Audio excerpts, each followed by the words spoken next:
एक कथा यूट्यूब पर डली होगी हमारी, दीप श्री शिव महापुराण की कथा, दीप माली का। कभी मौका मिले तो उसको निकाल कर सुनना।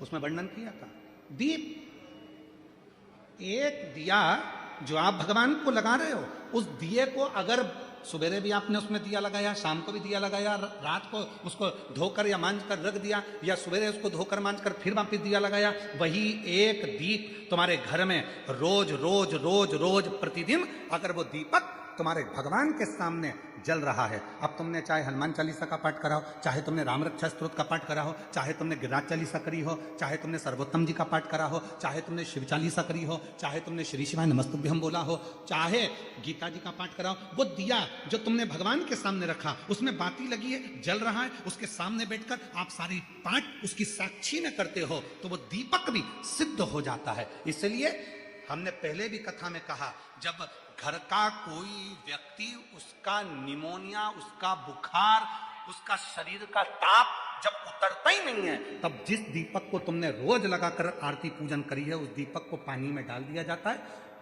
पानी में से निकाल दिया जाता है। उसी पानी को उसके शरीर पर दिन में कम से कम 3 से 4 बार उस पानी से पोंछा जाता है, तो धीरे धीरे वो ताप, वो बुखार उतरना प्रारंभ हो जाता है, निमोनिया ठीक होना प्रारंभ। डॉक्टर को भी दिखाओ, क्योंकि हम डॉक्टर को शंकर का एक रूप मानते हैं। शिव महापुराण में जब मां पार्वती जी दुर्बल हो गई, जब माता पार्वती जी बेलपत्र का सेवन करते करते माता पार्वती का शरीर दुर्बल हो गया, शरीर काला सा पड़ गया, तब स्वयं शंकर भगवान वेद बनकर आए थे, डॉक्टर बनकर आए थे। इसलिए इस भूमंडल पर, पृथ्वी पर जितने भी हॉस्पिटल हैं, जितने डॉक्टर हैं, उन हॉस्पिटल में जो डॉक्टर सेवा देते हैं, दुनिया के लोग उन पर विश्वास कर कर उनके पास जाते हैं, और विश्वास का नाम ही शिव है। रामचरितमानस में तुलसी बाबा ने कहा, शंकर विश्वास रूपिणो। इसलिए दुनिया में जितने भी डॉक्टर की कुर्सी पर बैठे हैं, जो इलाज कर रहे हैं, जो वेद है, जो डॉक्टर बनकर विराजमान है, शिव पुराण उनको डॉक्टर नहीं, उनको शिव कहती है। इसलिए डॉक्टर के पास जाते से हमारा आधा दुख तो वैसे ही समाप्त हो जाता है। डॉक्टर के जांच करा, डॉक्टर के ये रिपोर्ट लाओ, वैसी रिपोर्ट लाओ, पर इलाज डॉक्टर के अनुकूल। और साथ में जो दीपक तुमने लगाया है, रोज रोज उसी दीपक को जला रहे हो, तो दीपक सिद्ध होगा। दीप, बोलो क्या क्या चीज है? दीप, आसन और पात्र, जल का पात्र, ये 3 सिद्ध होते चले जाते हैं, इनकी सिद्धता बढ़ जाती है। चलो, अब ये बात तो तुमने आज सुनी, पुरानी कथा निकालो।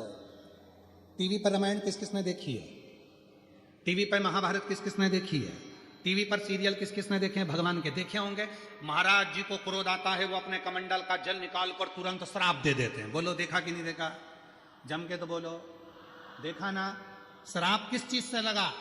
जिस कमंडल को महाराज जी पूजन में रखते थे, किसी दूसरे के कमंडल का जल नहीं, अपने कमंडल का जल, मतलब पात्र, जो शिव महापुराण की कथा कहती है, दीप, आसन और पात्र। जिस पात्र को आप अपने शिव के पास लेकर जाते हो, जिस पात्र से आप साधना करते हो, जिस पात्र से आप शिव को जल चढ़ाते हो, जिस पात्र से आप शंकर की पूजन करते हो, वो पात्र सिद्ध हो जाता है और उसका जल भी सिद्ध हो जाता है। पात्र की सिद्धता हो।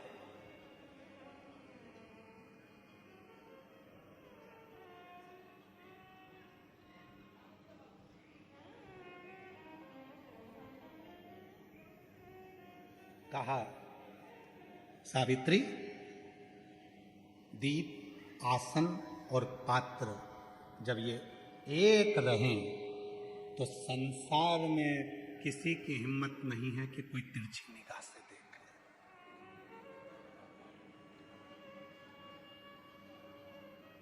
एक लाइन हम सब बोलते आए हैं पहले से अभी तक। आप लोगों को उस लाइन का मतलब मालूम है कि नहीं मालूम कि ये लाइन कब बनी?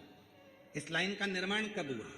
अकाल मृत्यु वो मरे जो काम करे चंडाल का, और काल उसका क्या बिगाड़े जो भक्त हो। कोई तुमसे पूछे कि इस लाइन का निर्माण कब हुआ, बोलने वाले ने इस लाइन को कब बनाया था, तो कह देना महाभारत के वन पर्व में जो सावित्री की कथा आती है, और सावित्री ने जो यमराज से अपने पति के प्राण वापिस लेकर आई थी, वो शिव की कृपा से लाई थी। इसलिए अकाल मृत्यु वो मरे जो काम करे चंडाल का, और काल उसका क्या बिगाड़े जो भक्त हो। ये संवाद तब बना। मानव देह का प्रयोग, परिवार को संभालो, कुटुंब को संभालो, नाते रिश्तों को संभालो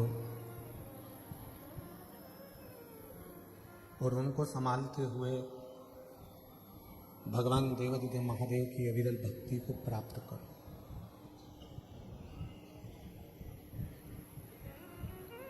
शिव महापुराण की कथा में ये बिल्कुल नहीं कहा कि आप अपना घर का त्याग करो।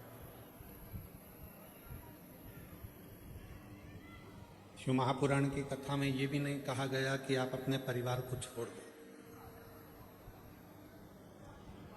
शिव महापुराण की कथा में ये भी नहीं कहा गया कि आप अपने रिश्ते, नाते, कुटुंब, कबीले इन सबको छोड़ दो।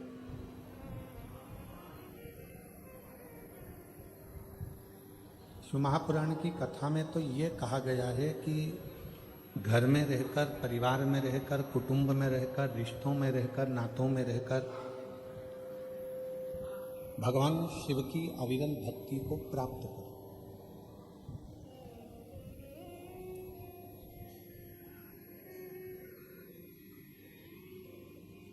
घर छोड़कर संत बनना या साधु बनना या तपस्वी बनना सरल है। घर छोड़कर साधु बन जाना या तपस्वी बन जाना या साधक बन जाना, ये सब सरल है। पर घर में रहकर एक अच्छा गृहस्थी बनना, ये दुनिया का सबसे कठिन काम है।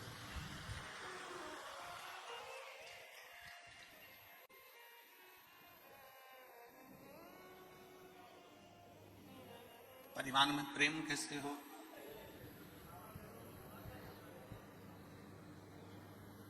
परिवार में प्रीति कैसे हो? आज के जमाने में तो लोगों ने प्रेम के संबोधन को भी भुला दिया। लव एंड लस्ट दो शब्द हैं,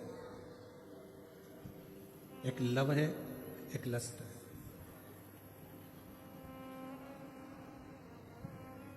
लव एंड लस्ट दो शब्द हैं। आज की दुनिया के लोग लस्ट को ही लव कह देते हैं।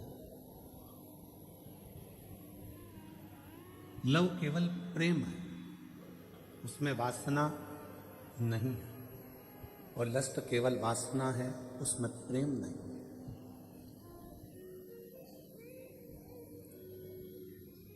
जो किसी की सुंदरता देखकर, किसी की काया देखकर, किसी का स्वरूप देखकर उसकी ओर जो आकर्षण हो रहा है वो लस्ट है, वो लव नहीं है, वो प्रेम नहीं है, वो केवल एक वासना है।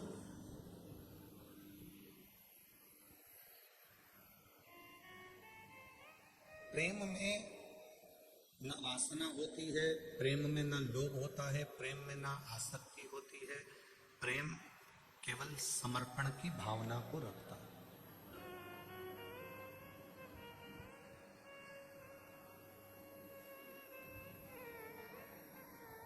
एक माँ अपने बच्चे को बड़ा करती है, अपने बच्चे से प्रेम करती है, तो उसको उस बच्चे से कुछ चाहिए नहीं।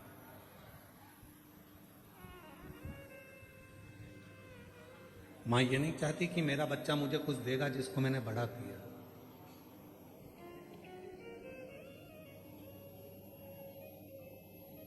एक पिता अपने बच्चे से प्रेम करता है तो पिता ये नहीं सोचता कि मेरा बच्चा मुझे कुछ देगा। और जितनी मेरी जीजियां बैठी हैं, जितने मेरे जीजा बैठे हैं, जितनी मेरी माताएं बैठी हैं, जितने मेरे बुजुर्ग माँ बाप बैठे हैं, आप सबसे निवेदन है अपने बच्चों को बड़ा करना, पर उससे आस मत करो।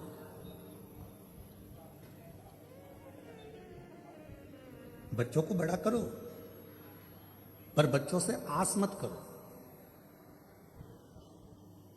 जिसने आस करी उसने दुनिया में बहुत धोखा खाया।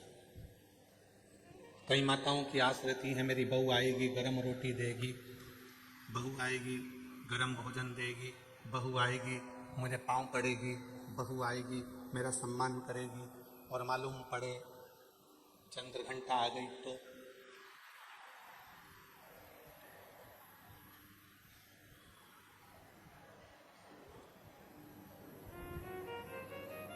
चंद्र घंटा मां अंबा दुर्गा भवानी का एक ऐसा नाम है जिस नाम पर लोग भले थोड़ा बहुत विचार कर लें कि चंद्र घंटा गुरुजी बोल दिए। शिव जी ने नाम रखा है मां पार्वती का चंद्र घंटा। तब जब भोलेनाथ माता पार्वती को विवाह कर कर लेकर आए,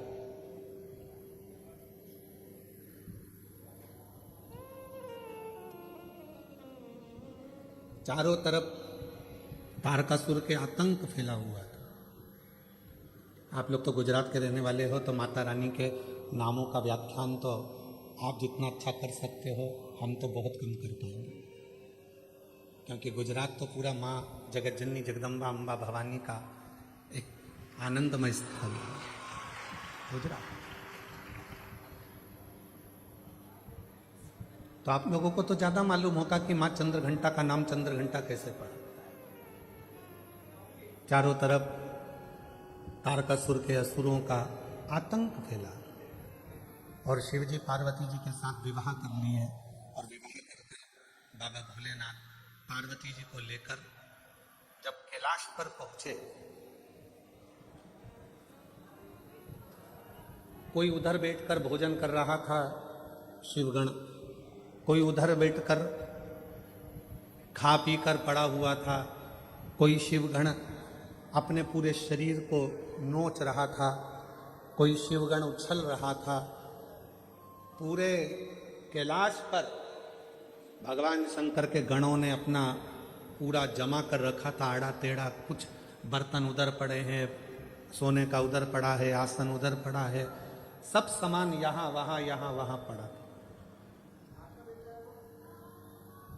और भोजन भी कोई एक गण लेकर आता या बनाता तो सब आपस में झगड़ा कर कर उस भोजन को ग्रहण करते। जैसे ही पार्वती जी कैलाश पर पहुंची और पार्वती जी ने देखा कि सारा अस्त व्यस्त कैलाश है, कोई सामान इधर पड़ा है, कोई सामान उधर पड़ा है, कोई सामान उधर पड़ा है, तो पार्वती जी ने शिव जी से कहा कि अपना विवाह हुआ है, अपन कहाँ रहेंगे ऐसे कैलाश पर। शंकर भगवान बोले, अब तुम घर की बहू बनकर आई हो, मेरी अर्धांगिनी बनकर आई हो, तो अब तुम इस पूरे घर को जमाना, सेट करना, पूरे घर को अच्छा बनाना, ये तुम्हारी जवाबदारी। पार्वती जी ने कहा, इतना बड़ा कैलाश और मैं जमाऊं? तुम अकेली नहीं, ये गण है ना इतने सारे, इनके साथ मिलकर जमाओ। पार्वती जी बोली, ऐसे गण खाए पिया पसर गए, कोई अपने बाल खुजा रहा है, कोई हाथ पैर खुजा रहा है, कोई के 12 मुंह, कोई के 4 मुंह, कोई के 6 मुंह, इनको कैसे समझाऊंगी। पार्वती जी बोली, इनका भोजन कौन बनाता है? शंकर भगवान बोले, अभी तक हम बनाते थे। गणों का पेट भरने की जवाबदारी तो हमारी है, संसार का पेट भरने की जवाबदारी हमारी है। संसार पृथ्वी पर जितने भी जीव जन्म लेते हैं उनके पेट भरने की जवाबदारी हमारी है। पर अब आज से तुम हमारे साथ शादी कर कर आ गई हो, ये सारी जवाबदारी हमारी खत्म हो गई। आज से पेट भरने की जवाबदारी तुम्हारी है, तुम अन्नपूर्णा बन जाओ और सबका पेट भरो। हमारी जवाबदारी खत्म हो गई। बहू सोचे कि ये सामान कौन जमाएगा, सास जिठानी की देवरानी। अब तुम ब्याह कर कर आ गई हो, तुम जमा। कई नई नई बहुएं आकर कहती हैं, तुम्हारा घर ऐसा, तुम्हारा घर वैसा, तुम्हारे घर में तो रहने के तरीके नहीं है लोगों को। अपने पति को रात दिन वो एक ही शब्द सुनाती, तुम्हारे घर के लोगों को रहना नहीं आता, तुम्हारी मम्मी को बोलना नहीं आता, तुम्हारे पापा को फैला देते हैं, तुम्हारे छोटा भाई ऐसा करता है, तुम्हारी बहू ऐसी करती है, तुम्हारे भैया ऐसा करते हैं, तुम्हारी भाभी ऐसा करती है। तो पति उपत कर क्या बोलेगा, अब तू आ गई ना समझदार, तू संभाल, बात खत्म। अब इतनी सी बात पर अगर झगड़ा करें, इतनी सी बात पर अगर अपन झगड़ा करेंगे, लड़ेंगे, तो क्या तकलीफ है। अब तू संभाल। पार्वती जी ने कहा, मैं संभालू? हाँ ठीक है। अब मां जगत जननी जगदम्बा अम्बा ने आज सारे गणों की मीटिंग करी। इतना फैलारा पूरे कैलाश पर फैला है कौन उठाएगा? एक एक करके सारे गण खसक गए।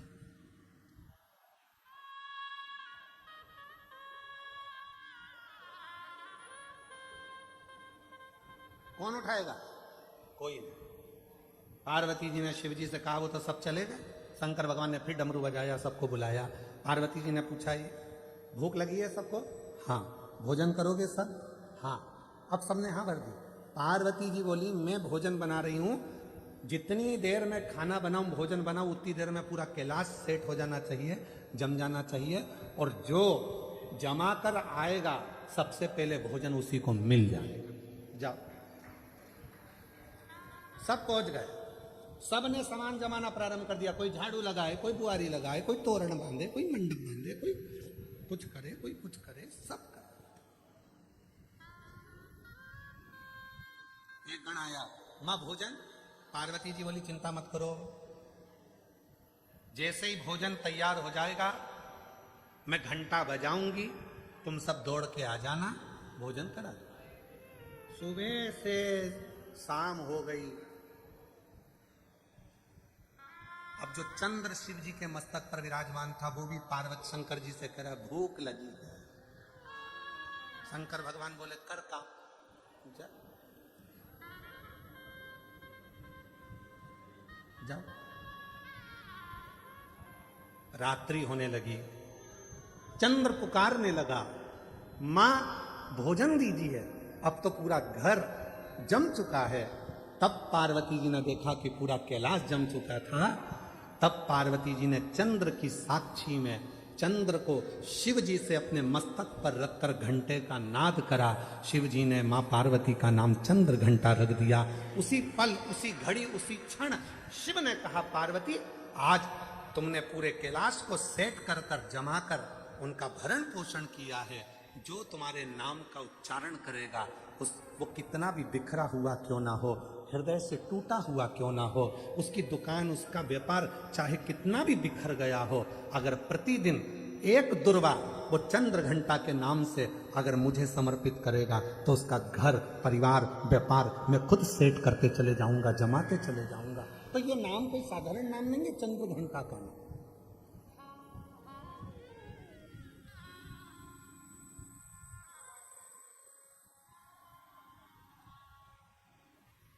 आस लगाना छोड़ो।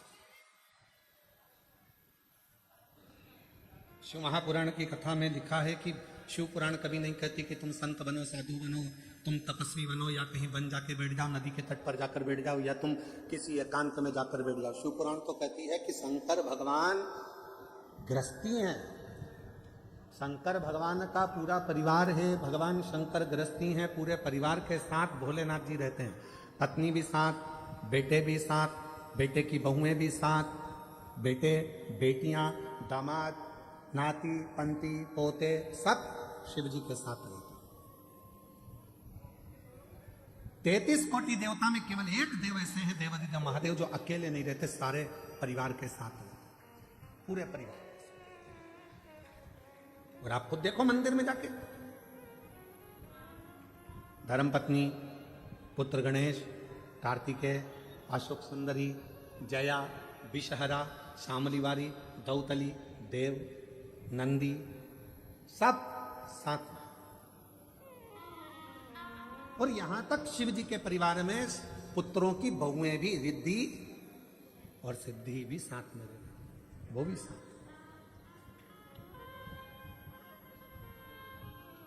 पूरा परिवार साथ में रह रहा, पूरा। और किसी 33 कोटि देवता में एक देवता का नाम बता दो जो पूरे परिवार के साथ रह रहा हो, जिनके बच्चे भी साथ में रह रहे हो, पोता पोती भी साथ रह रहे हो, रिश्तेदार भी साथ रह रहे हो। कोई 33 कोटि देवता में कोई देवता की ऐसे मंदिर नहीं है जिसमें वो पूरे परिवार के साथ रहे। केवल शिव, केवल शंकर, वो घरदार।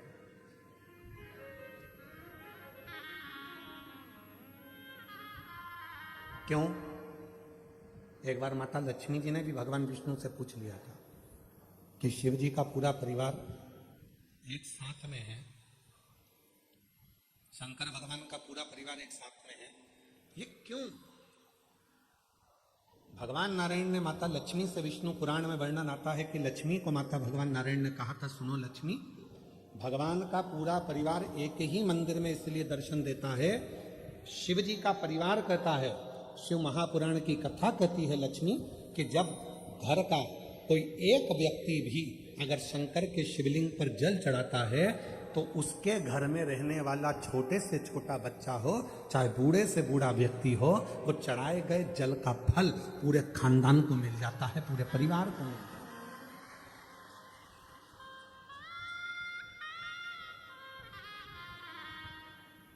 पूरे कुल को। और सारी समस्या का हल एक लोटा बोलबम का नारा है, श्री शिवाय, सबको मिल जाता,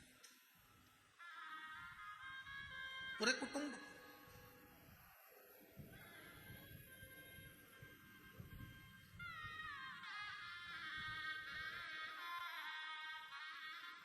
और तेरी कृपा बिना न हिले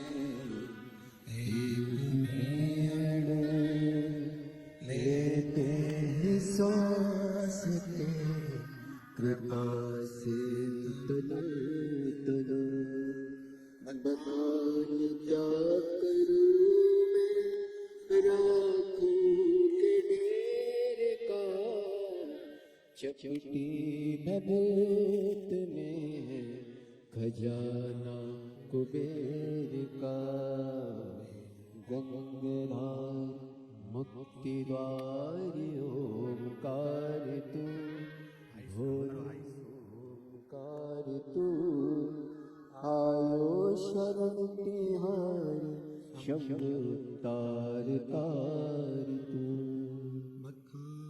क्या करूं मैं राखों के ढेर का, चपटी भभूत में खजाना कुबेर का, गंगाधार मुक्ति द्वार ओंकार तू, भोले ओंकार तू, आयो शरण तिहार शंभु तार तार तू।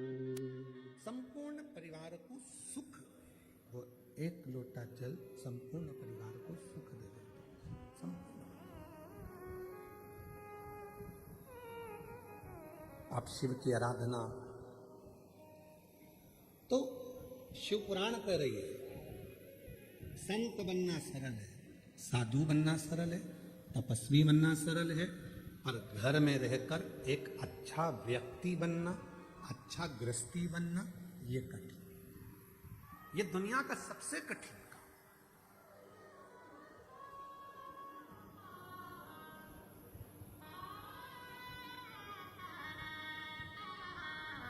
दूसरे को खुशी देना सरल है, पर स्वयं की खुशी लाना कठिन है।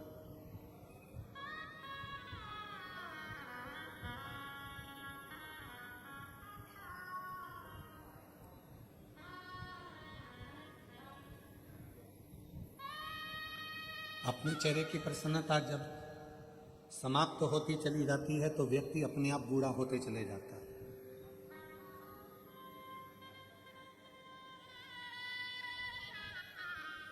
हम कभी कभी सबको कहते हैं आप लोग मुस्कुराया करो,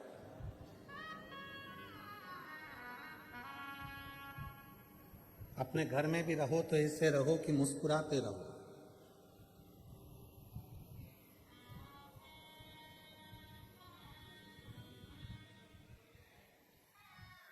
बेटा घर में रहता है तो वो अपनी माँ से ज्यादा बात करता है। बेटा बेटी बच्चे घर में रहते हैं तो अपनी माँ से ज्यादा बात करते हैं। पापा से इतनी बात करते हैं क्या? जम के बोलो जरा। नहीं। बच्चे बाहर चले जाते हैं, फोन पे बात करते हैं तो मम्मी से ही ज्यादा बात करते हैं, माँ से ज्यादा बात करते हैं, पापा से नहीं, पिता से नहीं।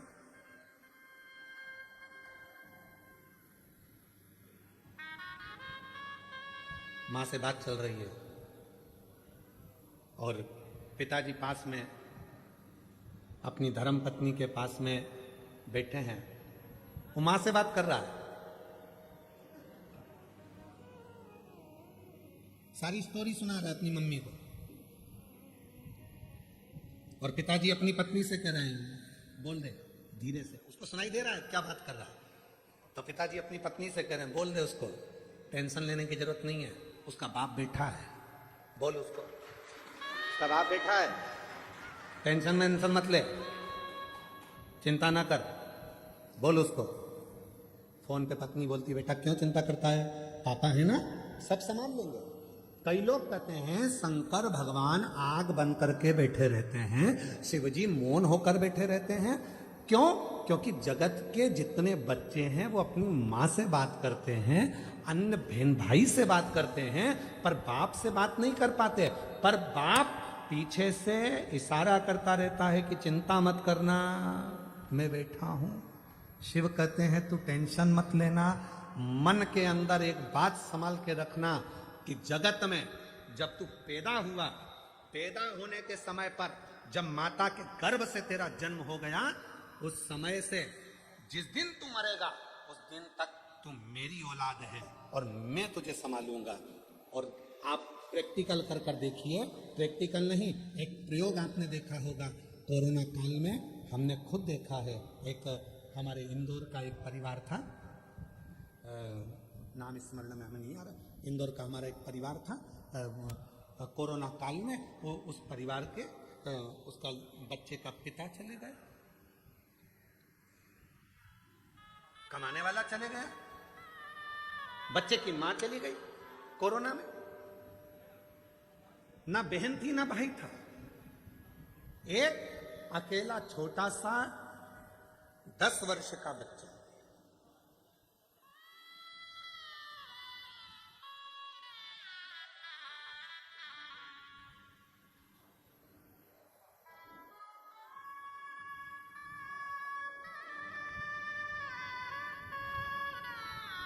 गए मिलने के लिए, बच्चा जितने मिलने वाले उनके रिश्तेदार थे, या अनाथ हो गया, अनाथ है, अनाथ है, अनाथ है। हमने कहा चिंता मत करो, 13 दिन पूरे होने दो, विश्वनाथ है, ये अनाथ नहीं है, विश्वनाथ, वो विश्वनाथ संभाले।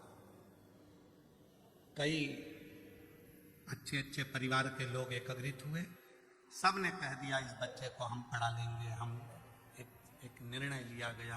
आज वो बच्चा अच्छे स्कूल में पढ़ रहा है, अच्छी एजुकेशन कर रहा है और पढ़ने में भी होशियार। कौन संभाल रहा है? दादी को लगता है कि दादी सोचती है कि मैं परिवार को संभाल रही हूँ, बहू सोचती है मैं घर चला रही हूँ, बेटा सोचता है अगर मैं दुकान नहीं जाऊंगा तो घर नहीं चलेगा, बेटे को लगता है मैं फैक्ट्री नहीं जाऊंगा तो फैक्ट्री नहीं चलेगी, किसी व्यक्ति को लगता है कि मैं काम नहीं करूंगा तो ये काम ही नहीं होगा, मैं करूंगा तो होगा। अंदाजा निकाल दीजिए अपनी बुद्धि में से कि तुम कर रहे हो। जिस दिन तुम्हारी श्वास बंद हो जाएगी, शव पड़ा रहेगा, उस दिन भी तेरा घर चलेगा, उस दिन भी फैक्ट्री चलेगी, उस दिन भी दुकान चलेगी, उस दिन भी व्यापार चलेगा। जिस दिन तू चला भी जाएगा उस दिन भी चलेगा। क्यों? क्योंकि उसने जितना तेरे ललाट पर लिख कर रखा है। घर में 10 लोग रहते हैं तो 10 का भाग्य रहता है, घर में 4 लोग रहते हैं 4 का भाग्य रहता है। याद रखना, सामूहिक परिवार में रहने का हमारा सनातन धर्म कहता है कि परिवार को जोड़कर चलो। क्यों कहते हैं? इसमें परिवार का हित नहीं, तुम्हारा हित है। क्यों? अगर परिवार में चाचा जी हैं, ताऊ जी हैं, ताई जी हैं, जितने परिवार के सदस्य हैं, सबके भाग्य की लक्ष्मी, अगर एक का भाग्य सही नहीं है तो दूसरे का भाग्य तो अच्छा होगा, दूसरे का भाग्य ठीक नहीं है तो किसी तीसरे का तो भाग्य अच्छा होगा, तीसरे का भाग्य भी ठीक नहीं है तो किसी चौथे का भाग्य तो अच्छा होगा।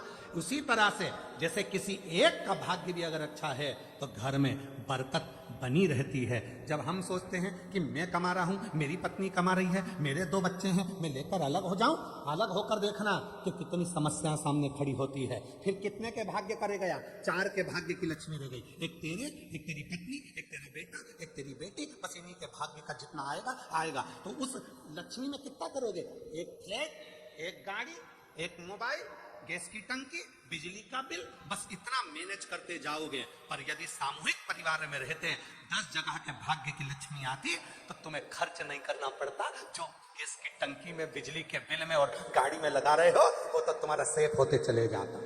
पर तुम समझे ही नहीं। तुमने तो सोचा मेरी पत्नी का भाग्य, तुमने सोचा मेरा भाग्य, तुमने सोचा मेरे बेटे का भाग्य, तुमने सोचा मेरी बेटी का भाग्य। तुम उस परिवार से टूट गए, दूर चले गए, अपना सोच कर कि मैं करूंगा जो होगा, मेरे कहने पे चलो। यही नहीं हो सकता, हो नहीं सकता। ये शिव महापुराण की कथा यदि है सब मिलकर करा रहे हैं, तो कोई व्यक्ति ये ना सोचे कि मैं करा रहा हूं। जिस दिन मैं का शब्द आ गया तो कार्यक्रम बिगड़ना चालू हो जाता है, और जिस दिन सब मिलकर करा रहे हैं तो कार्यक्रम की सफलता हो जाती है। मैं नहीं, तुम सब हो, तुम सब। वो एक लाइन एक गीत की है, पुराने गीत की। तुम जैसे दोस्तों का सहारा है, तुम जैसे दोस्तों का,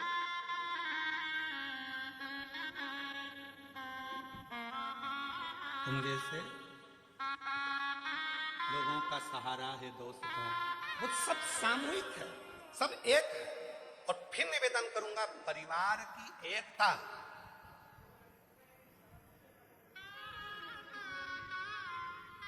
घर की फूट और जगत की लूट, याद रखना। जब हमारे आपस में ही हम फूट डाल लेंगे तो दुनिया के लोग लूटना प्रारंभ कर देंगे। इसलिए घर की फूट, जगत की लूट, फूट मत डालो। एक हैं, एक रहेंगे, सामूहिक हैं, सामूहिक रहेंगे, सब मिलकर चलेंगे, आगे बढ़ेंगे सब।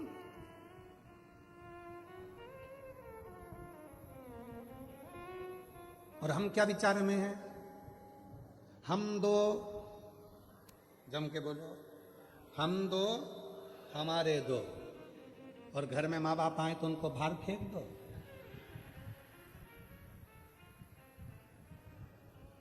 कोई तुम्हारे घर में आया तो उसको बाहर फेंक दो? नहीं, सब मेरे हैं। जितना बन सकता है सामूहिकता में रहने का प्रयास करो। बटोगे तो कटोगे, एकजुट होकर रहोगे तो जिंदगी के हर पहलू, हर पहलू कौन नहीं देखा।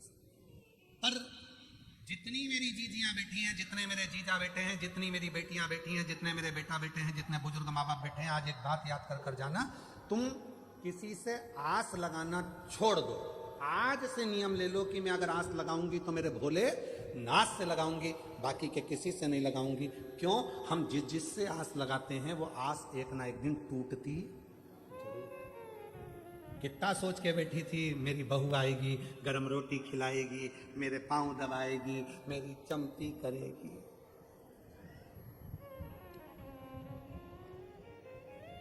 ठंड में सरसों का तेल मलेगी। कितनी आस लगाई थी। पहले आस लगाई थी भगवान एक लड़का दे दे, भगवान एक लड़का दे दे, और मालूम पड़े लड़की हो गई तो फिर भगवान से आस लगी, भगवान ने लड़का भी दे दिया। आस लगी, फिर लड़का बड़ा होगा, शादी करोगे, बहू आएगी, और बहू आई। ऐसा नहीं है कि नहीं आई।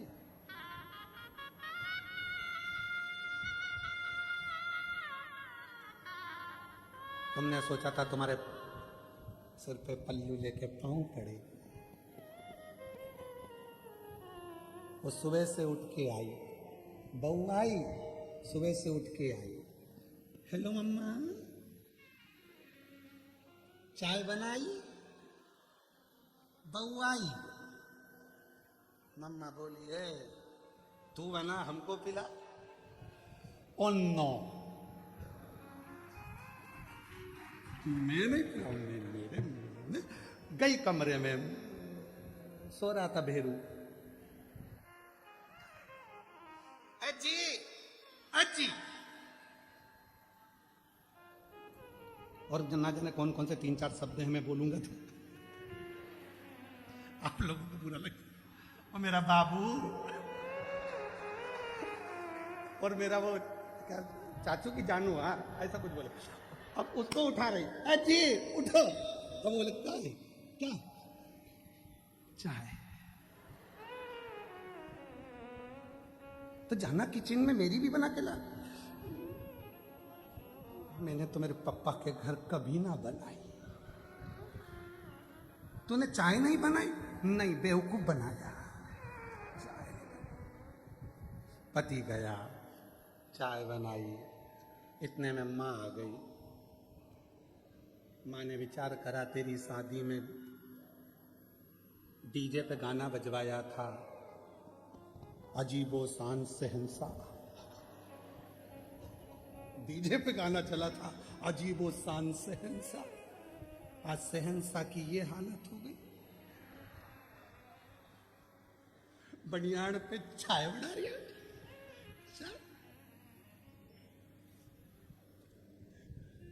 माँ ने कहा चल हट, मैं चाय बनाती हूँ। किसी को दया नहीं आती, पर वो बुजुर्ग माँ हर जगह पर अपने बेटे के लिए खड़ी हो जाती है। अपने बेटे के लिए हर जगह पर खड़ी, किसी को ला मैं बना देती। आज छोड़ दो,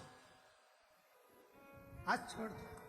फिर तुमने आस लगाई घर में पोता हो जाए, पोता हो जाए। भगवान की कृपा से पोता हो गया, बड़ा हो गया थोड़ा सा। और पोता तुम एक दादी की गोद में बैठकर बोला, ओ दादी, ओ दादी, ओ दादी।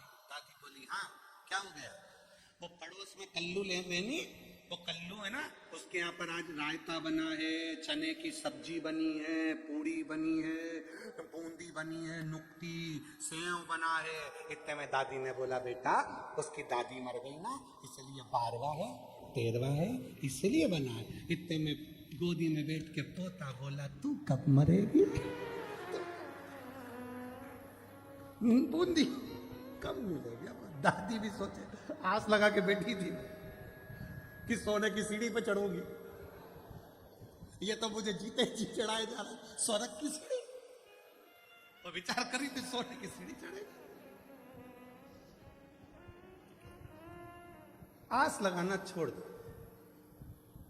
भाई भाई से आस लगा कर बैठा है मेरा भाई, बहन भाई से आस लगा कर बैठी है मेरा भाई, मेरी बहन, मेरे रिश्ते, मेरे नाते। शिव महापुराण की कथा कहती है किसी से आस मत लगाओ, नाता एक शिव जी से, दूजा नाता तोड़ दो, और रिश्ता एक शिव जी से, दूजा रिश्ता छोड़ दो। एक नाता, एक रिश्ता, एक कुटुंब, एक कबीला, फिर कोई संबंध, कोई आस का नहीं।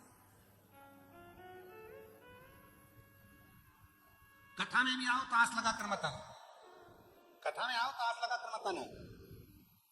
मैं जा रही हूं, आगे बैठूंगी। आस लगा के आई थी, अंदर प्रवेश ही नहीं मिला। सबको फोन लगा रही, भैया जी कहाँ हो? भैया जी बोले हमारी तो खुद बैठने की सेटिंग नहीं हो रही, पीछे खड़े। आस लगा के बिल्कुल मत आओ। तुम तो ये सोच कर आओ मेरा शंकर भगवान, मेरा भोलेनाथ जहां बिठाएगा बैठ जाऊंगी, कथा सुनाएगा सुनूंगी और चली जाऊंगी। जाएं विधि राखे शंभु ताई विधि रहिए, और शिव शंकर हरे शंकर गौरी शंकर कहिए, जैसा शिव रखे वैसे रहने का प्रयास, जैसा शिव। संसार में आस लगाओगे टूट। एक पत्र है, अच्छा है, देखो।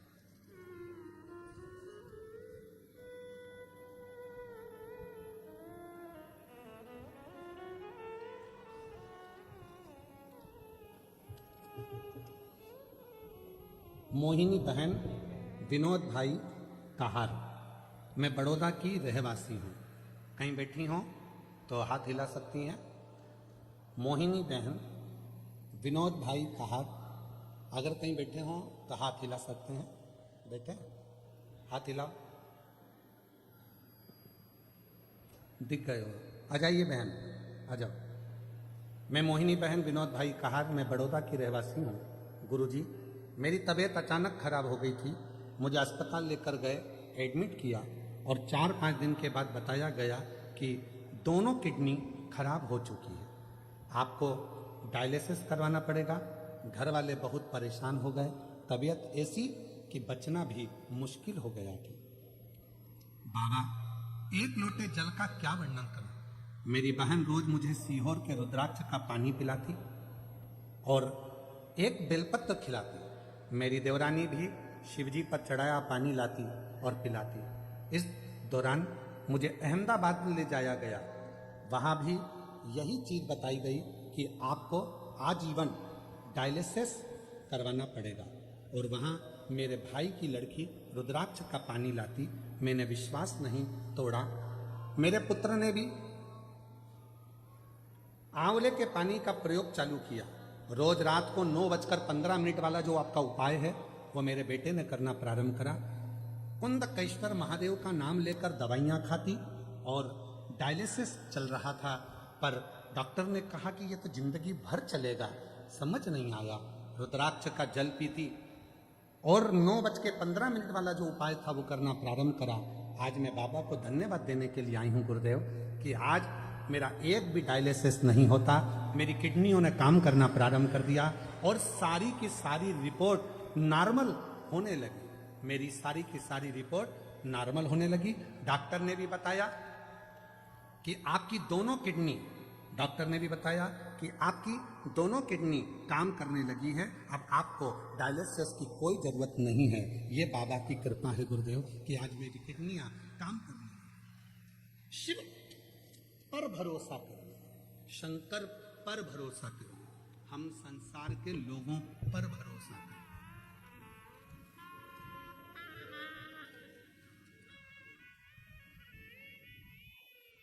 हम संसार के लोगों पर भरोसा करते हैं और आखिरी में होता क्या है, वो संसार के लोगों का भरोसा टूट जाता है। और देख लिया संसार हमने, देख लिया, सब मतलब के यार हमने देख लिया। देख लिया संसार हमने, देख लिया। झूठे नाते झूठे रिश्ते, झूठे नाते झूठे रिश्ते, अरे झूठा है संसार हमने देख लिया, सब मतलब यार। हमने देख लिया। अब उससे विश्वास, उस पर भरोसा जितना दृढ़ होगा, शिव हर पल हर घड़ी हर क्षण तुम्हारे साथ होगा। निवेदन है, आस परिवार पर नहीं, आस रिश्तों में नहीं, आस किसी से नहीं।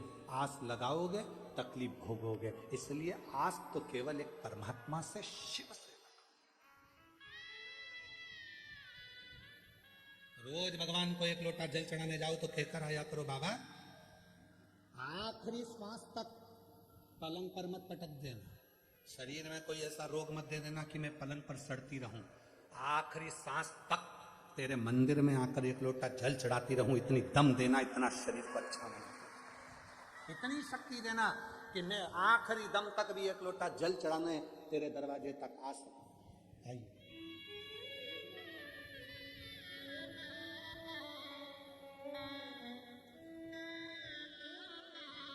झूठे नाते झूठे रिश्ते, झूठे नाते झूठे रिश्ते, अच्छी खुश होके झूठा जाओ, ठीक हो है गई। संसार हमने देख लिया, देख लिया संसार हमने देख लिया। एक हफ्ते में 3 डायलिसिस होते थे और 4 महीने तक लगातार डायलिसिस, हर हफ्ते में 3 बार डायलिसिस कराना पड़ता था। किडनी दोनों खराब हो गई थी। डॉक्टर ने तो जवाब दे दिया था, पर आज शिव की कृपा से डायलिसिस भी पूरा बंद हो गया और भगवान की कृपा से किडनियों ने काम करना प्रारंभ। रोते नहीं, खुश हो। अब आंसू को तो अच्छे से जाओ। दीदी कह रही है मैं सीहोर गई थी, माँ का रुद्राक्ष लेकर आई, उसको तांबे के कलश में गलाकर शिव को चढ़ाकर पानी अपनी बहन को दे देती थी। शिव की कृपा। एक बार जोरदार ताली बजाओ।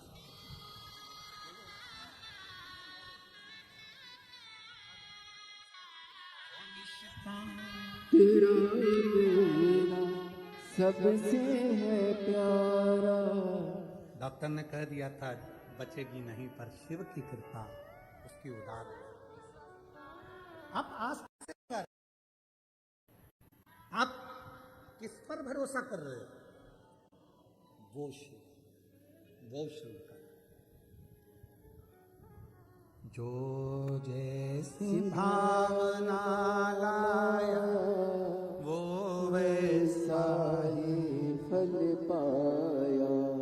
एक विश्वास अपने, एक पत्र आया, उस पत्र में एक पति अपनी पत्नी के लिए उस पत्र को लिख रहा, और पत्र में उसने लिखा हम पढ़े लिखे हैं, एजुकेटेड है। आप कहते हो कि कथा के पंडाल की मिट्टी भी फल देती है।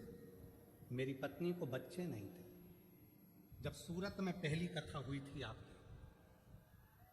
जब सूरत में पहली कथा हुई थी, अभी सूरत की दूसरी कथा, सूरत में जब पहली कथा हुई थी तो मैं अपनी पत्नी को केवल दिखाने के लिए ले गया था कि बाबा सब झूठ बोलते हैं, वो पत्र में लिख रहा, और मैं अपनी पत्नी को केवल दिखाने के लिए सूरत ले गया क्योंकि मेरी पत्नी कह रही थी कि वहां की मिट्टी मेरे पेट पर लगाना है, मुझे कथा में लेकर चलो। मैं उसको केवल दिखाने के लिए लेकर गया था कि यह सब झूठ होता।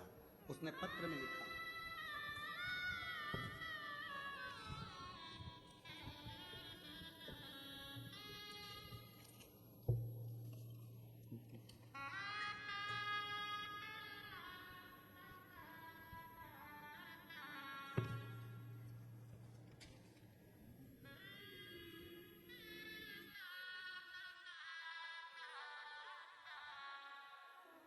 मेरा नाम मुकेश भाई है, मैं गांव करमड़, जिला सुरेंद्र नगर, गुजरात का रहवासी हूं, और मेरा मोबाइल नंबर ये है।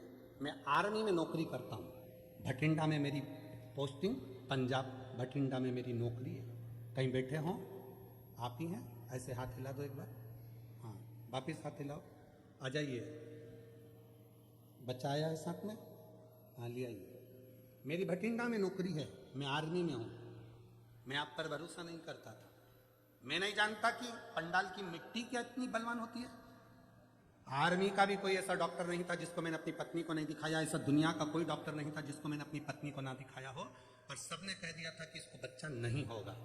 तब पत्नी ने जिद पकड़ ली कि वो सियोर वाला बाबा कहता है कि कथा के पंडाल में बैठकर जो मांगा जाता है वो मिलता है। सूरत में कथा थी, मैं आया नौकरी से, पत्नी को लेकर उसकी जिद के पीछे उसको कथा में ले गया।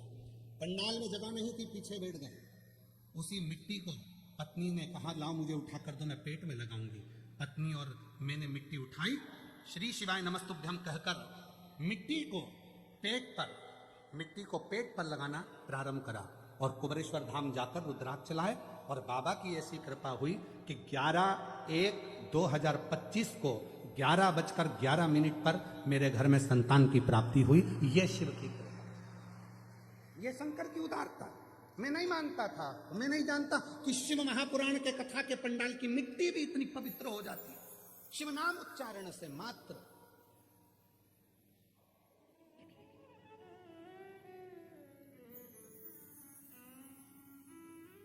आपको लगता है कि आप कथा सुनने के लिए आए हो, पर हम कभी नहीं मानते कि आप कथा सुनने के लिए आए हो।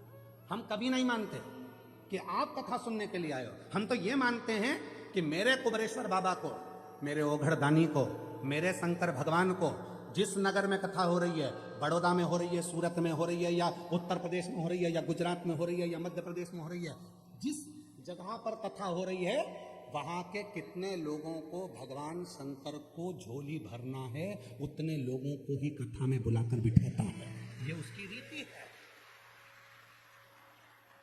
कितने लोगों की झोली भरना है, बस उतने ही कथा के पंडाल में पहुंचेंगे। कितनों की झोली भरना है, उतनों को ही वो अपनी कथा में बुला पाता है, और उतनों को बुलाकर उसकी झोली भर देता है। आज नहीं देगा, कल देगा, 3 महीने में नहीं देगा, 6 महीने में देगा, पर देगा जरूर। फाइल अगर थोड़ी मोटी है, पढ़ने में टाइम लगेगा, पर मेरा महादेव बिना दिए रहेगा। जो जैसी भावना लाया वो वैसा ही फल पाया। नहीं खाली उसे लौटाया वो मन ही मन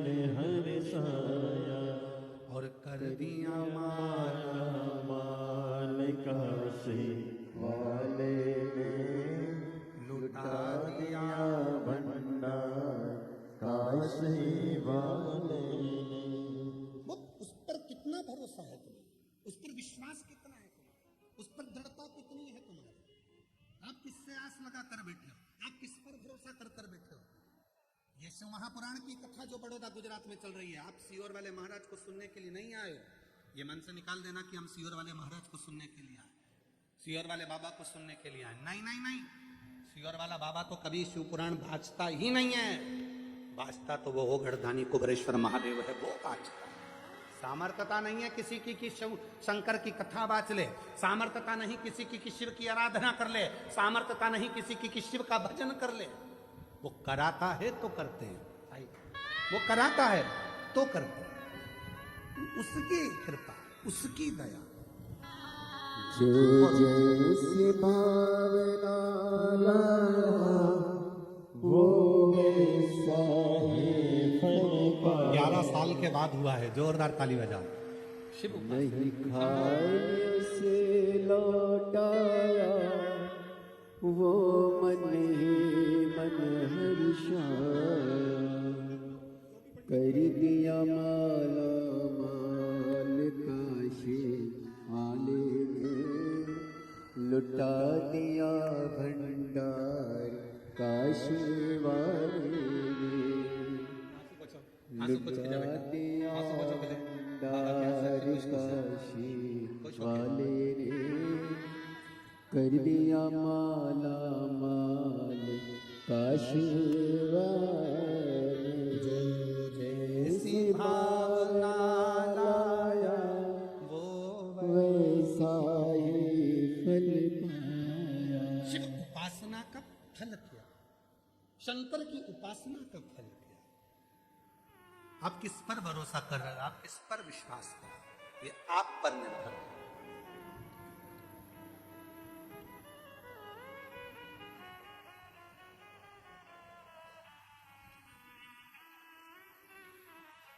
और महाराज वो दुनिया के दुखड़े मिटाने वाला है, वो दुनिया के कष्ट मिटाने वाला है। आस उसी से रखी जाए।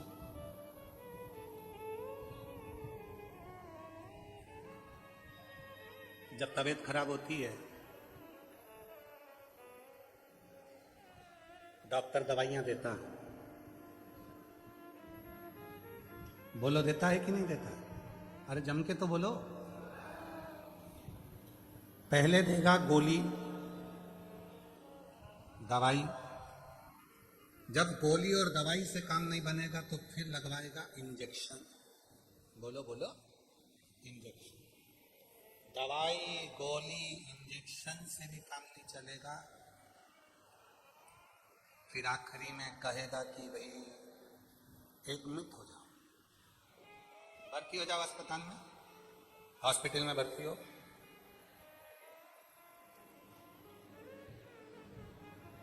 डॉक्टर साहब भर्ती एडमिट? हाँ, एक काम करो ना, मैं घर पे बॉटल चढ़वा लूंगा, मैं घर पे सब व्यवस्था कर लूंगा, तुम घर पे मैं इसको भर। ना ना ना, फालतू की बात मत करो, हॉस्पिटल में एडमिट हो। कितने दिन तक एडमिट होना पड़ेगा? 5 दिन या 7 दिन? 7 दिन भर्ती रहोगे, ट्रीटमेंट चलेगा, मुझे भरोसा है तुम पूरे अच्छे हो जाओगे, चलेगा। 7 दिन? हाँ, देखूंगा, अगर 5 दिन में आराम लग जाएगा तो ठीक है, नहीं तो 7 दिन तो मैं हॉस्पिटल में रखूंगा। अब उसने दवाई दी, गोली दी, उससे आराम नहीं लगा, इंजेक्शन से आराम नहीं लगा, तो 7 दिन के लिए हॉस्पिटल में भर्ती करा। अस्पताल में जब भर्ती करा, एडमिट करा, ट्रीटमेंट देना प्रारंभ करा, 7 दिन बाद तुम इतने अच्छे हो गए कि दौड़ दौड़ के काम करने लगे और चकाचक आनंद से रहने लगे, आनंद से। बस यही कथा है।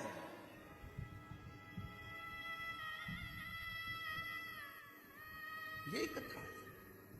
जब तुम्हारा कोई काम नहीं होता, घर पर भजन करते करते करते करते समय हो गया, तुम्हारा भगवान सुन ही नहीं रहा, मंदिर जाते जाते एक लोटा जल चढ़ाते चढ़ाते समय हो गया, सुन ही नहीं रहा। दवाई से काम नहीं हुआ, इंजेक्शन से काम नहीं हुआ, तब भोलेनाथ ने, डॉक्टर ने कह दिया तेरे बड़ौदा में 7 दिन की कथा हो रही है, हॉस्पिटल में आके एडमिट हो जा, तेरा दुख मिटाकर मैं तुझे घर भेज दूं। आजा बड़ौदा की कथा में, वेद कथा सुनने के लिए 7 दिन एडमिट हो जा, रुक, सो, विश्राम कर, भोजन कर, भूमि को नमन कर।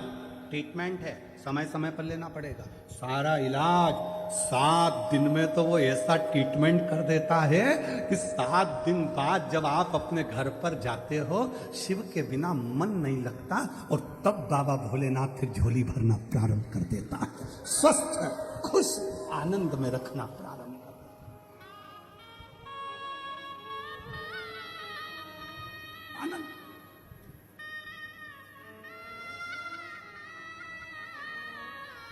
उससे अपने मन का भाव कहते हो, मन का।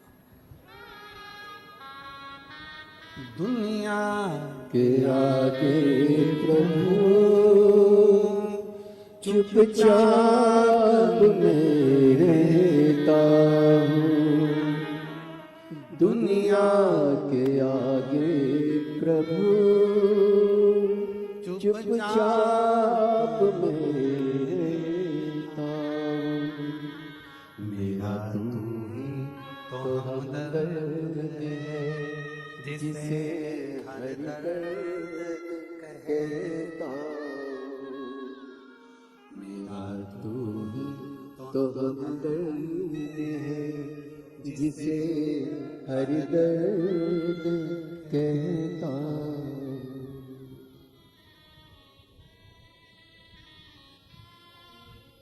दुनिया के आगे प्रभु चुपचाप मैं रहता हूँ। मेरा तू ही तो हमदर्द है, जिसे हर दर्द कहता हूँ।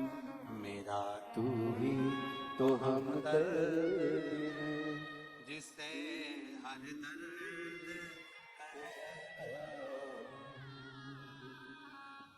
जग है छलावा तेरे अलावा, किसी पे भरोसा नहीं, किसी पे भरोसा नहीं।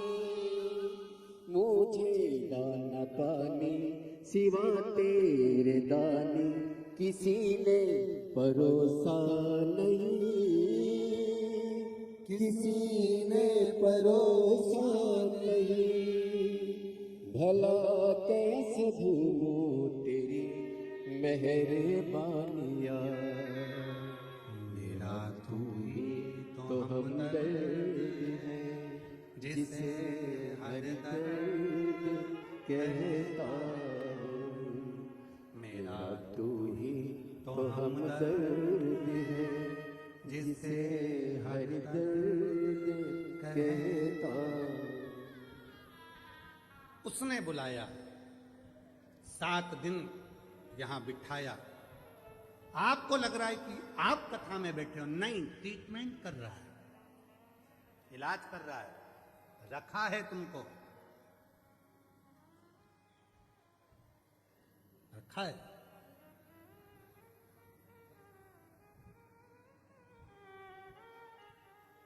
उसकी अविरल भक्ति में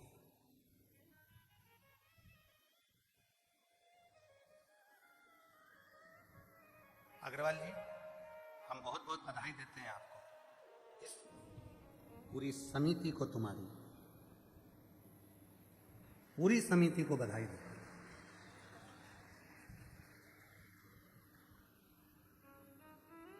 आप लोगों ने भोजन की व्यवस्था इतनी सुंदर रखी है,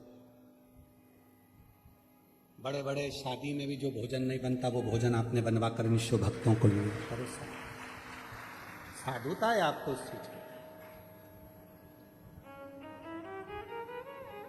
और पूरे बड़ौदा के जितने भी शिव भक्त हैं, जो कोई पानी, कोई चाय, कोई दूध, 24 घंटे जो व्यवस्थाओं में लगे हुए हैं, बाबा देव अधिदेव महादेव आपको क्या देगा ये तो आपको बाद में मालूम पड़ेगा। करो सेवा, वो देगा। सेवा करो तो मेवा मिले रे। ये शिव भक्तों की सेवा करोगे तो मेवा मिलेगा, और घर पे बुजुर्ग माँ बाप की सेवा करो तो चाबी मिले, चाबी जल्दी मिलती है।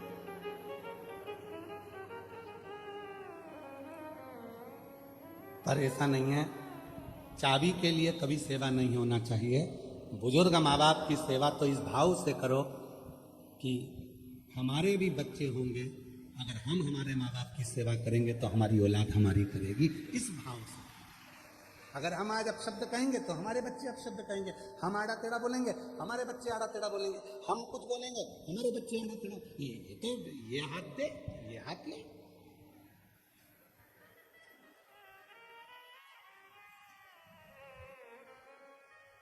संसार तो ऐसा ही है। एक पढ़ा लिखा लड़का था, उसको नौकरी नहीं मिल रही थी, तो उसको सूचना मिली कि अपने गांव में सर्कस आया है। सर्कस वाले के पास जाकर बोला, भैया हमको नौकरी दे दो। सर्कस के मालिक ने कहा, ठीक है हम नौकरी तो दे देंगे, पर हमारे यहाँ पर तुमको एक काम करना है। क्या? बंदर के कपड़े पहनना है, शेर के मुंह में हाथ देना। कितना मिलेगा? 20,000 रुपये महीने। तैयार हो? ठीक है। बंदर के कपड़े पहन के शेर के मुंह में हाथ देना। नौकरी नहीं मिल रही थी बेचारे को, तो उसने नौकरी दी। अब उसको पिंजरे के अंदर, सर्कस चालू हुआ, चारों तरफ लोग बैठ गए, उसको पिंजरे के अंदर शेर बंदर के कपड़े पहना के शेर के पिंजरे में उसको छोड़ दिया। और जो शेर के पिंजरे में छोड़ा, इतनी देर में उस पिंजरे में फिर शेर आया दौड़ते हुए। जो शेर आया, ये पीछे खसक गया। शेर इसकी ओर बढ़ा, ये और पीछे खसक गया। शेर और आगे बढ़ा, ये और पीछे खसका। शेर को लगा ये घबरा रहा। शेर झपट के उसके पास में गया, उसके कानों में जाकर बोला, चिंता मत कर, 20,000 में तू बंदर बना है, 30,000 में मैं शेर बना। क्यों चिंता करता है? नकली के युग में असली शेर भी नहीं मिलता। किस चीज की असली? आपका नकली नकली नकली नकली सब नकली का युग चल रहा है, और उसमें तुम असली ढूंढने का प्रयास कर रहे हो। दुनिया में चमक धमक देखकर ज्यादा चाले में ना पड़िएगा। कहीं आडंबर में मत फंसो, किसी आडंबर में मत जाओ कि हम वहां जाएंगे तो हमारा ऐसा होगा। ना ना, तुम्हारा एक लोटा जल सारी समस्या का हल। एक लोटे जल में ना कोई आडंबर है, ना कोई दिखावा है, ना कोई ढोंग है, ना कोई ढकोसला है। वहाँ तो केवल प्रेम से अपने घर से एक लोटा जल लेकर जाओ, और शंकर जी को धीरे धीरे श्री शिवाय नमस्ते, श्री शिवाय नमस्ते भाव से चढ़ो।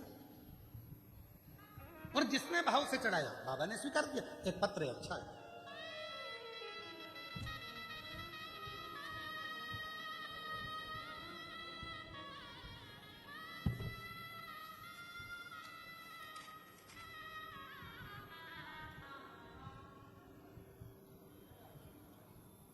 मैं माधुरी विनोद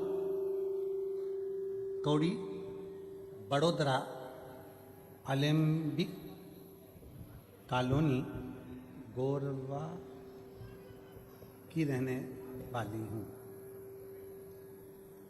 कुछ गड़बड़ हो गई हो पढ़ने में तो आप लोग पढ़ लेना, ठीक है? दिखा दो भैया, पत्र दिखाओ तो पढ़ लेंगे। कहीं बैठी हैं क्या? हाथ हिला तो अगर कहीं बैठी हो। मैं माधुरी विनोद कौड़ी, बड़ोदरा अलेम्बिक कॉलोनी गोरवा की रहने वाली हूँ। कहीं बैठी हो तो हाथ हिला सकती हूँ अगर कहीं बैठी हो, और अगर बैठी हो तो एक बेलपत्र लेने के लिए आ सकती है। और अगर बच्ची आई हो तो वो भी आ सकती है। बच्ची के फोटो देखिएगा पहले। ये बच्ची का फोटो है पहला, जिसमें बच्ची की याददाश्त चली गई, बोलना बंद हो गया, सुनना बंद हो गया, हाथ पैर काम करना बंद कर दिया, शरीर के अंग दुर्बल हो गए, ब्रेन में ट्यूमर हो गया, याददाश्त पूरी चली गई और पूरी तरह से टूट गई। ये बच्ची का पहला फोटो। अब पत्र, मेरी छोटी बहन पूजा सावेल उम्र 60 वर्ष जो कि उम्र 16 वर्ष जो कि 10वीं की परीक्षा दे चुकी थी, ठीक 10वीं की परीक्षा के 4 दिन बाद अचानक से उसका स्वास्थ्य खराब हुआ और हम उसे बड़ोदरा के SSG हॉस्पिटल लेकर गए। उस दौरान हमें पता चला कि उसे ब्रेन ट्यूमर है और उसके दिमाग के पल्स, छाले और गठान है, जिसकी वजह से उसकी तबीयत हर दिन और बिगड़ती गई। कुछ दिनों तक ऐसा ही चला और वह घर के किसी भी सदस्य को पहचानती, न बोलती, न कुछ समझती। दिनों दिन बाद वो कोमा में चली गई। पत्र आप लोग एलईडी पर पढ़ रहे होंगे। वो कोमा में चली गई। यहां तक कि सभी डॉक्टरों ने जवाब दे दिया कि यह नहीं बच पाएगी, आप घर लेकर जाइए। फिर भी मैंने और मेरे परिवार ने हार नहीं मानी और भोले बाबा पर पूर्ण विश्वास किया और उसी के सहारे छोड़ दिया। मेरा परिवार स्वयं श्री शिव महापुराण की कथा 2022 से सुन रहे हैं। मैंने बहुत सारे पत्र सुने जिसमें बाबा एक लोटा जल महत्व बताते हैं और मैंने भी किया। भोले बाबा पर जल चढ़ाना प्रारंभ करा। प्रतिदिन जल पिलाती। कोमा में थी, नली लगी थी मुंह में, तब उस नली में कैसे ना कैसे 2 बूंद पहुंचा देती। बस सीहोर का रुद्राक्ष लाई, पानी को गलाकर पिलाना प्रारंभ करा। गुरुदेव, डॉक्टर ने कह दिया अब इसके प्राण नहीं है, लेकर जाओ। शरीर बंद था, फिर भी हिम्मत नहीं हारी। सीहोर वाला बाबा कहता है वो आएगा, मेरी बेटी को वापस जगाएगा। एक बार रुद्राक्ष का जल उसके शरीर पे तो लगाने दो। रुद्राक्ष का जल शरीर पर लगाना प्रारंभ करा।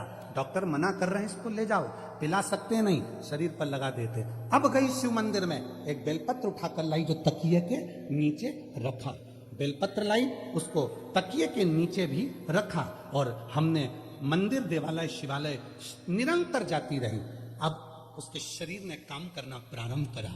धीरे धीरे शरीर में ऊर्जा आई, वेंटिलेटर से हटी। श्री शिवाय नमस्तुभ्यम उसको हेडफोन लगाकर कानों में सुलाना चालू करा और बाबा की कृपा से बिना ऑपरेशन के और बिना किसी चीज के आज मेरी बेटी पूर्ण तरह से पहचानने लगी, जानने लगी और बाबा की कृपा से चलना फिरना चालू कर दिया, जिसका मैं फोटो दूसरा लगा रही हूँ, जिसमें मेरी बेटी पूर्ण तरह से स्वस्थ होकर चल रही है, काम कर रही है, स्कूल जा रही है और बाबा की कृपा। कहीं बैठी हो तो आ सकती हैं।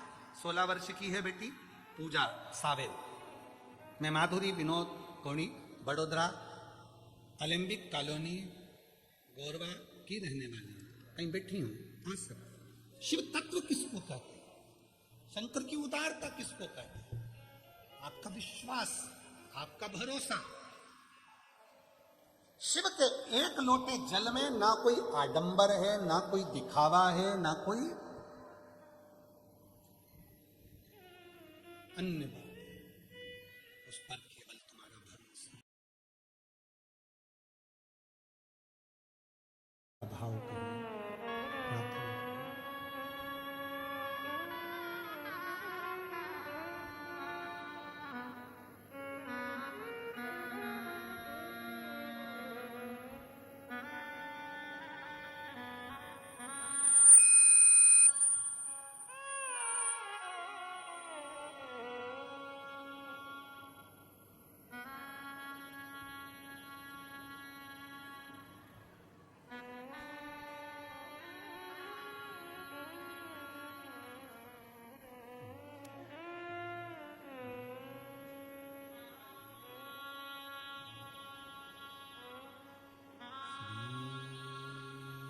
शिवाय नमस्तु श्री शिवाय नमस्तु श्री शिवाय नमस्तु श्री शिवाय नमस्तु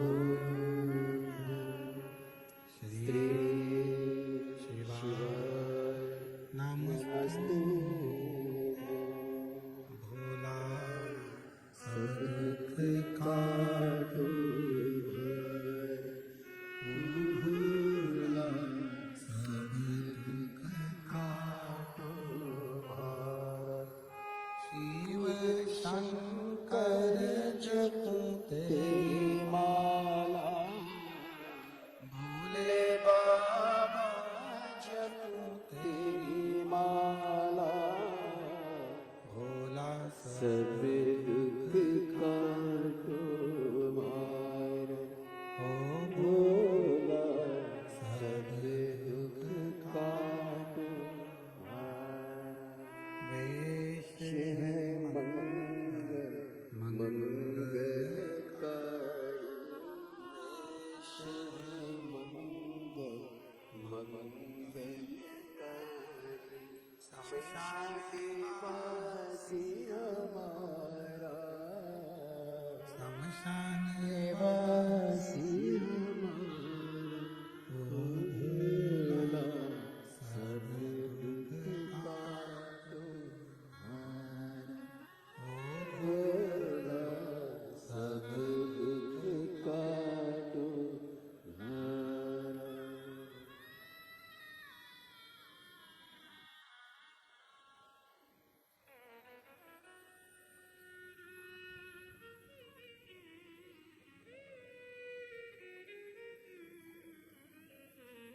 बाबा देवादिदेव महादेव भगवान शिव भूगड़दानी त्रिकालदर्शी कैलाशी बद्रीनाशी भगवान शंकर की पवित्र कथा कर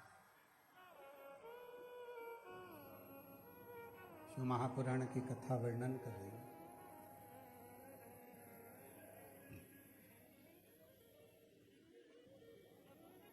एक आस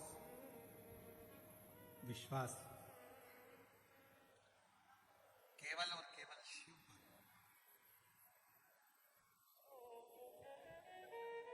दक्ष प्रजापति ने जब माता सती के लिए स्वयंवर रखा,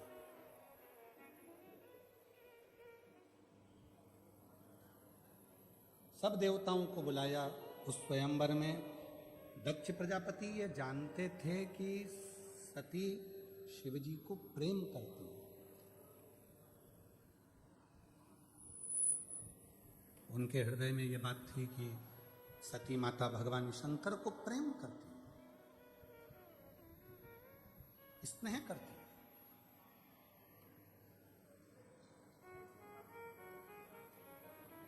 फिर भी दक्ष प्रजापति ने शिवजी को नहीं बुलाया और बल्कि एक पत्थर की मूर्ति बनाकर दरवाजे पर खड़ी कर दी। पर यदि भरोसा पक्का होता है, विश्वास पक्का होता है, सती मैया हाथ में माला लेकर आई। दक्ष प्रजापति को लगा था ये माला भगवान विष्णु को पिनाएंगी, इंद्र को पिनाएंगी। इतने सुंदर सुंदर देवता बैठे हैं, ये जयमाला अगर पिनाएगी माता सती तो किसी देवता को पिनाएगी। पर माता सती ने देखा कि पूरी सभा में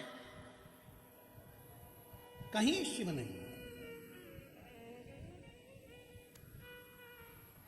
पूरी सभा के अंदर कहीं भगवान देवादिदेव महादेव भगवान शंकर है ही नहीं। और सखी कह रही है सती माता से, सती जिसको तू प्रेम करती है वो शंकर भगवान को तो तेरे पिताजी ने बुलाया ही नहीं। और तो और तेरे पिताजी ने एक मूर्ति बनवा के दरवाजे पर खड़ी कर दी हंसी उड़ाने के लिए।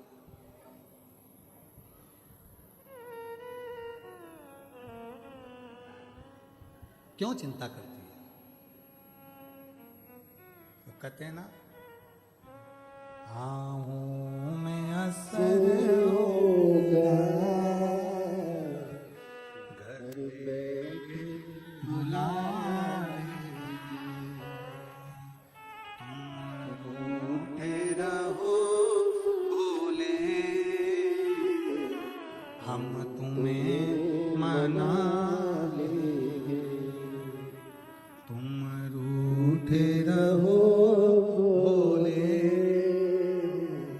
हम तुम्हें मना लेंगे। सती मैया ने कहा उसमें क्या चिंता करना, क्या टेंशन करना, तुम चिंता मत करो। तो शिव को तो बुलाया ही नहीं, भगवान शंकर को तो बुलाया, शिव तो आए नहीं। मत आने दो, नहीं आए ना कोई बात नहीं, शिव नहीं आए कोई बात नहीं। माला लेकर मां सती चली, चारों तरफ माता सती माला लेकर भ्रमण करी। माला को पकड़कर माता सती दरवाजे के बाहर दौड़ कर गई। जो दरवाजे के बाहर दक्ष प्रजापति ने शंकर भगवान की मूर्ति बनवाई थी हंसी उड़ाने के लिए, सती माता ने वही मूर्ति के गले में अपनी जयमाला पहना दी और शिव जी को अपना उघड़दा।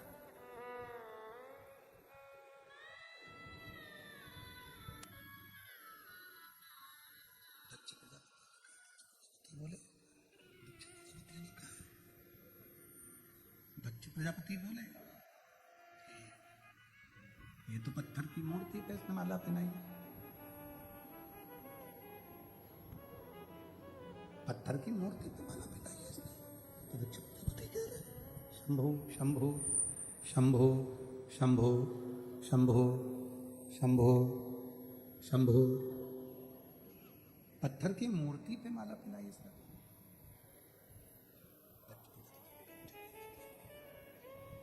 शंभु शंभु शंभु शंभु शंभु शंभु, मुझे कोई मतलब ही नहीं,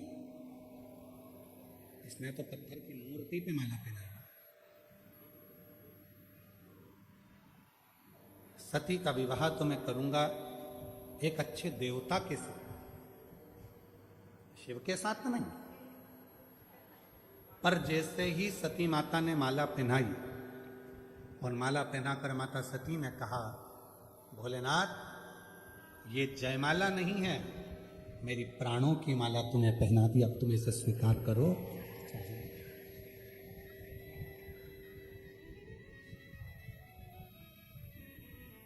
ये जयमाला नहीं है, मैंने अपने प्राणों की माला तुम्हें पहना दी, अब तुम इसको स्वीकार करो चाहे मत करो, ये तुम्हारे ऊपर निर्भर करो, मैंने तो अब सौंप दिया इस जीवन का सब भार तुम्हारे हाथों में, हार तुम्हारे हाथों में और जीत तुम्हारे हाथ। अब मैंने तो सौंप दिया, मैंने तो छोड़ दिया, अब आप इसको स्वीकार करें ना करें ये आपके ऊपर है। बस दक्ष प्रजापति ने जैसे ही माता सती का हाथ पकड़ा और हाथ पकड़कर जैसे ही दक्ष प्रजापति सती माता को लेकर दरवाजे से अंदर की ओर जाने लगे, जैसे ही दरवाजे के अंदर जाने लगे वैसे ही शिव उस पाषाण की मूर्ति में से प्रकट हो गए और सती का हाथ पकड़कर अपनी ओर खींचा।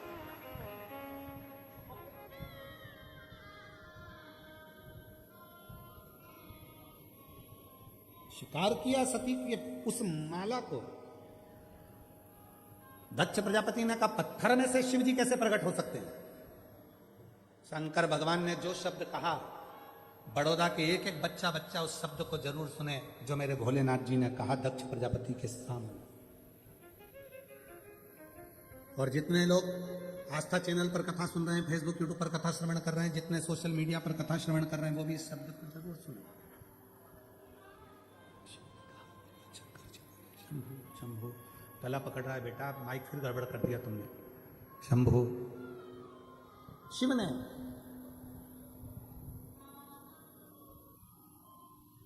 जो शब्द कहा, भगवान शंकर जो शब्द बोले, शिव जी ने कहा दक्ष प्रजापति आप कह रहे हो कि पत्थर की मूर्ति में से शिव कैसे प्रसन्न हो गए, पत्थर की मूर्ति में से शंकर कैसे प्रकट हो गए, पत्थर की मूर्ति में से शिव कैसे प्रकट हो गए, आप कह रहे हो।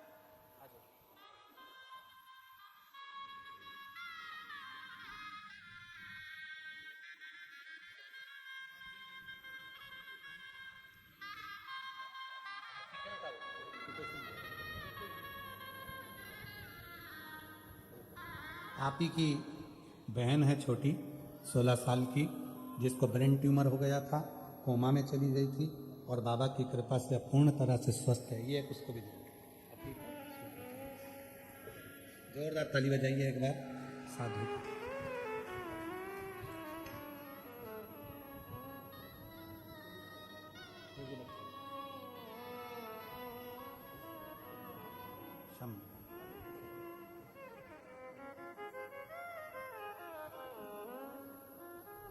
शिव ने कहा, जो भगवान शंकर ने जो कहा, शिव ने जो कहा, शंकर जी बोले शिव को,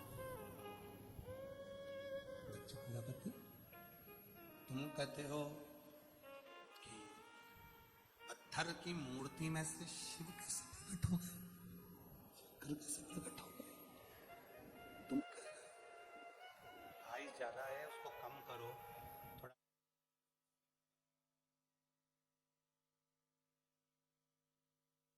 शिव कैसे प्रकट हो गए? दक्ष प्रजापति तुम कह रहे हो कि इसमें शंकर कैसे प्रकट हो गए? शिव जी ने जो कहा वो आप भी धारण करिएगा। बसवेंद्र, शिव जी ने जो कहा वो आप भी ध्यान करिए। शंकर भगवान कहते हैं, सुनो दक्ष प्रजापति, दुनिया की दृष्टि में लगता है कि शंकर का शिवलिंग पत्थर का है। दुनिया की दृष्टि में लगता है कि ये तो एक कंकर है, पत्थर है। पर शंकर कहते हैं, दक्ष प्रजापति, अगर संसार का मनुष्य एक बेलपत्र भी दिल से अगर मुझे समर्पित करता है तो उसके बेलपत्र का हिसाब मेरे पास में रहता है। उसके बेलपत्र का हिसाब मेरे पास में, उसके बेलपत्र का हिसाब मेरे पास में है, मैं रखता हूं। जीजियों, आप भले भूल गए, वो याद रखना। हम आपसे पूछें, 28 दिसंबर को भोजन में आपने सुबह के भोजन में क्या खाया था? 28 दिसंबर को सुबह के भोजन में आपने क्या क्या चीज खाई थी, आपको याद है? जम के बोलो जरा। नहीं, चलो जाने दो। 12 नवंबर को आपने क्या खाया था, याद है क्या? अरे बोलो तो जम के। नहीं। 3 जनवरी को क्या खाया था सुबह भोजन में, याद है? नहीं। 8 सितंबर को क्या खाया था, याद है? नहीं। पर तुमने जो 12 नवंबर को खाया, 14, 28 दिसंबर को खाया, जो भी तुमने खाया, तुम्हें भले याद ना हो, पर तुमने जो खाया वो तुम्हारे शरीर में रक्त बनकर आज भी घूम रहा है और वो शरीर को बल दे रहा है, एनर्जी दे रहा है। वो जो तुमने खाया था, वो जो तुमने 28 दिसंबर को खाया था, उसकी रक्त की एक बूंद तुम्हारे शरीर में आज भी चल रही है। तुम्हारे शरीर तुमको एनर्जी दे रही है, तुमको बल दे रही है। उसी तरह कई लोग हैं, शंकर भगवान को जल चढ़ाते हैं, सोचते हैं कि हम जल चढ़ाने जाते हैं, भगवान शंकर इसको स्वीकार करते कि नहीं करते। याद रखना, तुम्हारा खाया तुम्हें भले याद ना हो, पर तुम्हारे शरीर में रक्त बनकर चलता है। उसी तरह तुम शंकर भगवान को 1 लोटा जल चढ़ाते रहो, तुम्हें भले याद ना रहे, पर जब तुम्हारी दुख की घड़ी आएगी तो शंकर याद कर कर तुम्हारे दरवाजे पर पहुंच जाए। तुम्हें भले याद ना,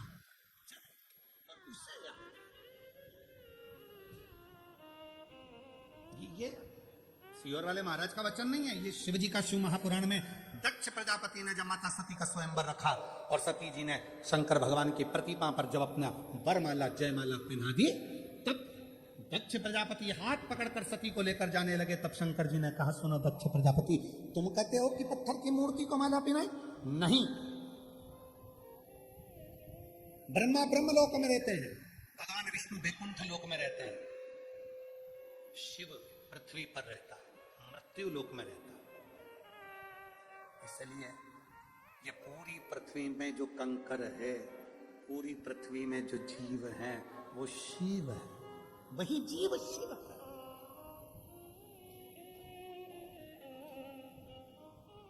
कुबेरेश्वर बाबा की पवित्र धरा पर लोग आते हैं, सीहोर में पहुंचते हैं, कंकर शंकर का पूजन करते हैं, 5 कंकर रखकर उसकी पूजन करते हैं, 1 कंकर अपने साथ उठाकर ले जाते हैं। फिर बाद में बाबा उनकी कामना पूरी कर देता है तो वो कंकर रख जाते हैं। कई बार लोग नहीं भी रखने आते, अपने घर में शंकर जी समझकर उनकी पूजन करते रहते हैं, और वो एक ना एक दिन जिस कंकर की पूजन करते हैं, एक ना एक दिन वो कंकर में भी शंकर का प्रतिबिंब अपने आप आने लगता है और वो दर्शन देने लगता है। उसको शिव माना। तुम कहते हो भोले, हमें काशी प्यारी, तुम कहते हो बोले हमें काशी प्यारी, एक बार तो आ जाओ, एक बार तो आ जाओ, काशी भी बना देंगे, तुम रूठे रहोगे, हम तुम्हें मना लेंगे। उसको पत्थर मत समझो, उसको कंकर मत समझो। जैसे हम शिव महापुराण को कभी भी शिव महापुराण नहीं समझते। अगर एक बेलपत्र यहां से उठाकर देते भी हैं तो ये हम नहीं मानते कि हम शिव पुराण पे से चढ़ी हुई दे रहे हैं। हम तो कहते हैं मेरा शंकर जो व्यासपीठ पर विराजमान है, उसका जो ये पुराण है, ये शिवलिंग उसी का स्वरूप है, और हम शंकर से ही मांगकर शंकर की बेलपत्र ही उसको दे रहे हैं जिसको जरूरी है, जिसको जरूरत है। इसीलिए शायद दुनिया के लोग कहते हैं कि कौन बनेगा करोड़पति की हर सीट पे बैठना सरल है, पर शिव महापुराण की व्यासपीठ तक जाना कठिन है।